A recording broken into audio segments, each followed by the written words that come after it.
Welcome back. In this video I will guide you how to remove extra number in Excel. So for this you need to use the right and left function formula.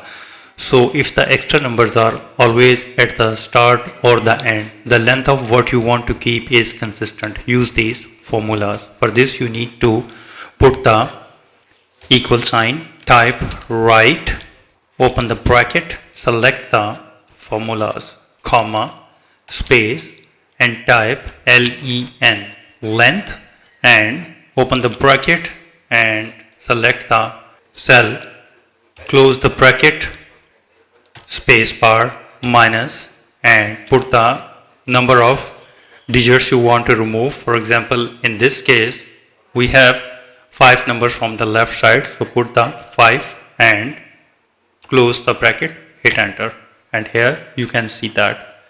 So just you want to drag it and apply the formula to the other rows.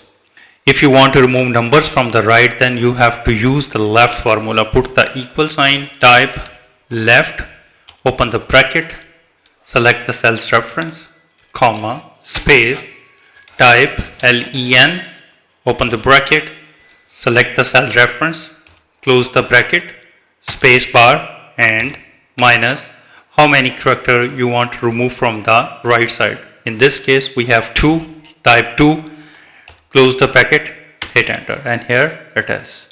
Apply the formula to the other rows, you can easily.